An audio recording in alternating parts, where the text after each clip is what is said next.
Ce que vous voyez ici, si on peut dire, est le laboratoire de la division spéciale de cybersécurité en miniature. Là, prenez. Donc c'est l'ordinateur portatif. Nous avons des ordinateurs de bureau qui sont plus grands et plus performants. Donc pour se déplacer sur le terrain, on prend celui-là. Il nous permet de faire le même travail que ceux qui sont au niveau du service. Donc dans le sacoche, ouvrez, il y a les connecteurs. Les connecteurs, ce que nous appelons kits, qui nous permettent de connecter toutes sortes d'appareils. Ce sont des adaptateurs quoi en fait. Vous voyez, tout genre de téléphone portable. Donc quand on amène le téléphone, on le branche. Donc la machine nous dit ce qu'on doit faire. Si on prend une câble qui n'est pas adaptée, il va nous dire de prendre le câble numéro tant.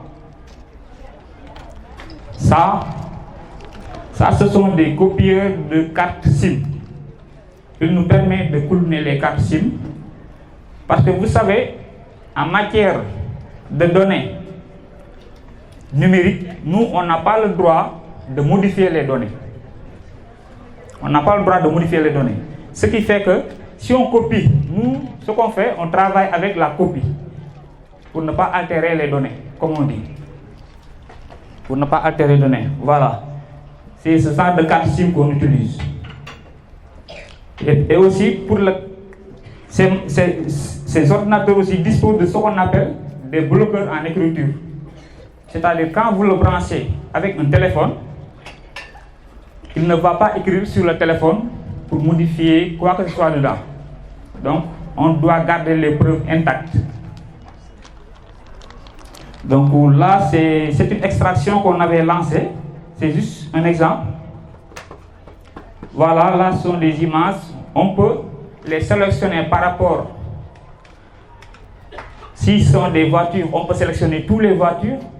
Si ce sont des armes, on peut les sélectionner. Si ce sont des photos à caractère pornographique, pareillement. Donc, c'est ça en fait quoi. C'est-à-dire, et après, il peut nous générer un rapport qui nous permet à notre tour. Comment? Voilà, c'est-à-dire, là aussi, il peut sélectionner toutes les applications une à une et nous extraire tout ce qui était dans le téléphone. Sur Google, votre compte, vos adresses mail, vos numéros de téléphone. Même si vous supprimez quelque chose, vous pensez qu'on ne pourra pas le retrouver, là, détrompez-vous. Parce que ces appareils-là coûtent des fortunes. Donc, on ne doit pas les acheter seulement pour un simple plaisir. Donc, ce que vous voyez ici aussi, là, c'est pour les ordinateurs portables. Non, plutôt, voilà, ordinateurs portables et ordinateurs de bureau.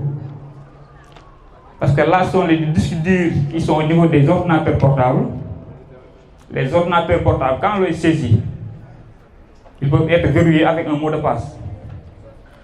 Donc nous, pour ne pas modifier, pour ne pas altérer quoi que ce soit, on ne va pas essayer de forcer ou de faire quoi que ce soit. On enlève juste ça, on le met sur ça. Donc, ce boîtier nous permet d'accéder directement aux données et aussi ça bloque l'écriture comme je disais tout à l'heure. Pareil pour les unités centrales des ordinateurs de bureau. Donc ça fait pareil, ça nous permet de voir tout ce qui est à l'intérieur, d'extraire les données que nous souhaitons avoir. Donc l'essentiel c'est ça en fait. En matière de politique, nous on n'a pas le droit d'ajouter ou de modifier quoi que ce soit. Nous, des fois les gens nous disent mais ça ce sont mes données personnelles. Nous on n'a pas besoin de vos données personnelles. Tout ce que nous voulons sont les preuves. Nous cherchons des preuves. Parce que nous travaillons sur les preuves. Nous, ce qu'on fait, après extraction, on fait un rapport. Ce rapport-là, on le donne aux enquêteurs. Les enquêteurs vont le confronter au suspect. Donc, par rapport à ça, il va répondre. Et ce rapport-là va être amené avec lui vers le procureur qui va en juger. Donc, c'était tout ce que je pouvais vous dire par rapport à ça. On aurait bien aimé vous faire une présentation des extractions, voilà, une démonstration, mais le temps... Voilà, merci beaucoup.